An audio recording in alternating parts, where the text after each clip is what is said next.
السلام علیکم، میں ہوں مصطفیٰ احسان، آپ دیکھ رہے ہیں PNN ٹی وی۔ کرونا کی تیسری لہر کے پیش نظر حکومت کی جانب سے ایک بار پھر بند کیے جانے والے تعلیمی اداروں کے مالکان، اساتذہ، طلباء اور والدین نے اسلام آباد کے ڈی چوک پر کاشف مرزا کی قیادت میں شدید احتجاج کیا۔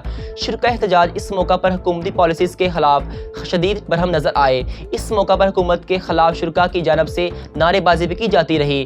شرکاء نے ہاتھوں میں کارڈ بھی اٹھا رکھے تھے۔ اس حوالے سے شرکاء نے PNN ٹی وی سے خصوصی گفتگو کی۔ اس موقع پر ان کا کیا کہنا تھا، آئیے آپ کو سنواتے ہیں۔ السلام علیکم سر۔ وعلیکم السلام۔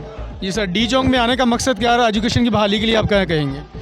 ڈی چوک میں آنے کا مقصد یہی ہے کہ جس طرح پورے پاکستان میں سارے کاروبار اب امور کے مطابق کھلے ہوئے ہیں اور ان کو ایک ٹائم کے مطابق کھولا جانے کی اجازت دی گئی ہے، اس طرح سکولز کو بھی کھولنے کی اجازت دی جائے تاکہ جو تعلیم کا ایک حرج ہو رہا ہے، نسلیں تباہ ہو رہی ہیں، اس پہ جو ہے کنٹرول کیا جائے اور جو ہے تعلیم کو بحال کیا جائے۔ جی بہت شکریہ سر۔ اب تک کے لیے اتنا ہی۔ مزید خبروں کی تفصیلات جاننے کے لیے ہماری ویب سائٹ وزٹ کریں PNNTV.online اور رہی ہر خبر سے باخبر۔